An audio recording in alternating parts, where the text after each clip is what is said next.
Yo ablade abi na smile no ya TV no. Be afiyeli shi aba mi no wo nyene. Amoto na fi aka wo hye abafun kotoko bi amase na me na we ko me ya bi mi ta ni nkele agbasade. Ncho afa na gba ko mlincho. Yo acha mi ni ankama anu menfele mi aka ye nu chimo na aka MC Funny allo MC Aja Eyelash. E wa fa na mini jino no to no ke mambi. Yo kenkle ma to ebolo ke ni kwalo ife afi na po wo fe momo wo ye gbo ni wo ye gbo na alon tedi ko aka forte wo fa pa mo ni wo pa aja ke ne se wo ma afi ni wo ye kusu ne wo ye leke to enjole mo ko aka fe gidigidi mo ko aka fe noko basabasa afi yeli eji suo mo ke eko mefe mo no woni aka afi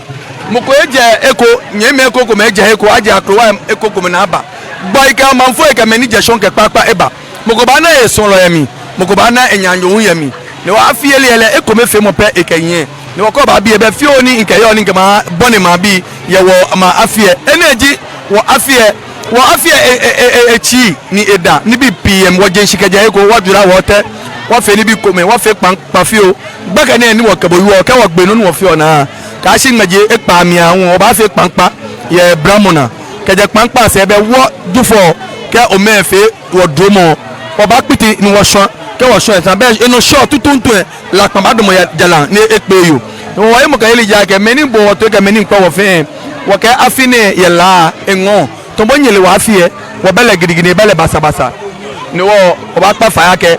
mo fi mo aba ko ni abakwa boni afie yo gama bi ke la ma bi ni aje manse ke e kokome ka egbe ye ameba ko ni wo fe kome ni wa ya wo chema se ni wo ya afie ni enwo Fana iwa do me na ko Laboma Beach Resort ke o mama le wo be ni bi enyo alo o do mashike ni bi enyo